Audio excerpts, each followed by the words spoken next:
Hey, it's Felice, totally awake, and I'm back with another video. If you're new, then welcome.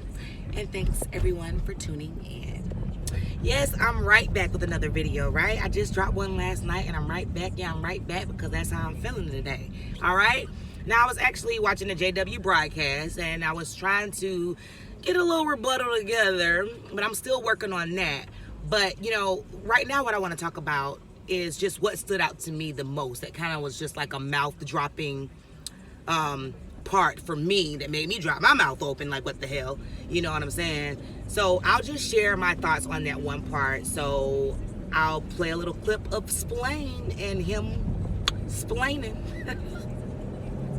Suppose a publisher was demonstrating a presentation from door to door. Now today, we just imagine there was a door. But back then, at the circuit assembly, there might be a frame with a painted door on the stage and maybe even a doorbell for the publisher to ring. Now, if the householder was supposed to be interested, you knew it because the house number was 777. And if the householder was going to be opposed, you knew that as well because the house number would be 666. Now, on one program, I remember, the publisher knocks on the door and a brother dressed as a priest answers. He puts up a real argument about the Trinity. Talk about visual aids, but you never forgot what you saw and heard. 666? Did y'all hear that? 666? Okay. I was completely blown away when I heard this part of the JW broadcasting for November, okay? Now, I had to rewind that part several times because when I first heard him, actually the first couple of times I listened to it, I kind of wanted, in my brain, I was interpreting that he was talking about, you know, if you was raised, you know, a Jehovah's Witness or you've been a Jehovah's Witness, you know about those slips that we used to have. Yeah, we used to turn in our field service slips, right? To the Kingdom Hall overseer or whatever, whoever picks them up, I forgot now. You turn them in and let them know how many hours you went and knocked on people's doors or how many times you were incidental witnessing to different people each month, right? But we also had the slips that we went out in field service with where we marked the person not home or not interested, or whether we were going to make a return visit on them. We also had that slip to use as well. So at first I was thinking about that he was saying that if they weren't interested, we used to take these slips and mark 666 on the ones that weren't interested and 777 on the ones that were and that we would possibly do a return visit on. So I'm like, oh my God.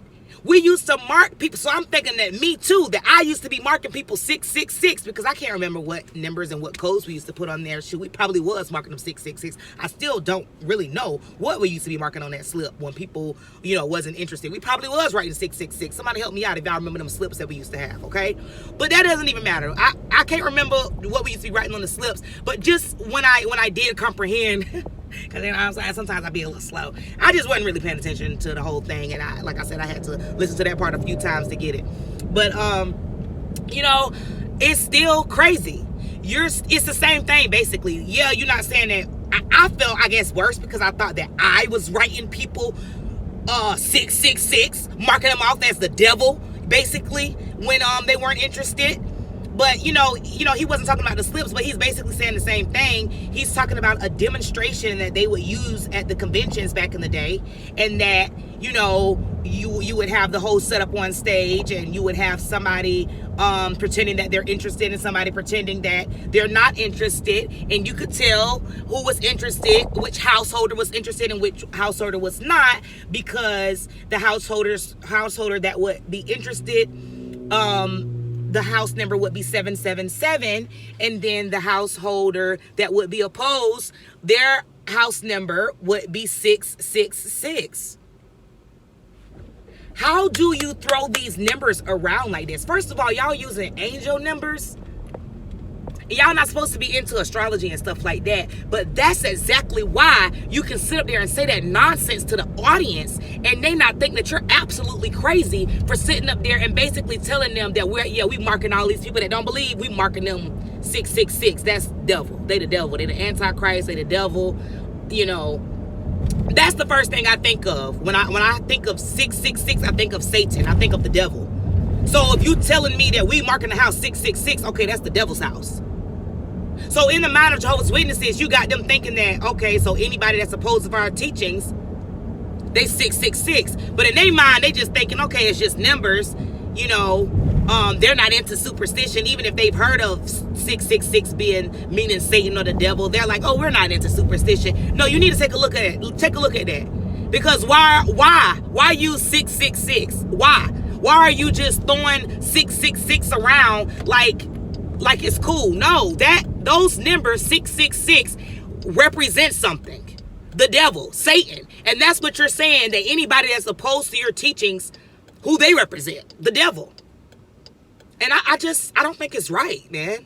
It's not right for you to just be loosely calling people devils and then not even have your audience really know what's really going on when they're viewing people as 666 too, when they are opposed to their teachings. You know, what put the icing on the cake for me is when I went back on the website. I'm gonna tell y'all in just a second what happened when I went back on the website. All right, so what really took the cake and put the cherry on top for me is when I went back to jw.org and I see that they have an article titled Meaning 666. So I click on the article and it says nothing about the devil. Let me see, I wrote down some of the stuff it was saying. So it's talking about, it says it admits that, you know, it's the mark of the beast. Number 6 amplifies imperfection. Okay. It don't really that's not popping out when you Google 666 and the meaning, you know. And then they say 3 times for emphasis. Jehovah uses 666 or you know, three times for emphasis. How about these 666 represent the devil and Satan? That's what 666 is symbolic of. There's no way around it. Google it. The meaning of 666, and it will say, you know, it will tell you, you know, how those numbers represent the devil, Satan. It will say those words. On jw.org, it says nothing about it representing Satan, nothing about the devil. I didn't see anything about the devil or Satan when it was saying the meaning of 666. Which is really weird because it'll say, and it's 6. My baby turned 6 earlier this month. But, but you know, and I just took this just to write on right quick when I was leaving out the door. But, you know, it's just crazy. This is insane to me. 7, though, he says how that, you know, he's going on, Splane is going on to say how that represents completeness, even in the JW broadcast. So you are going along with the things that it says in the dictionary when you Google it, when it comes to the number 7, but when it comes to the number 6, you done made up your own definition.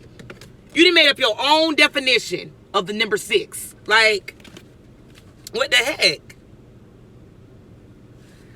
But y'all, let me go. Like, share, subscribe. Leave me a comment down below and let me know what you think. And I'll be back with more videos. Bye.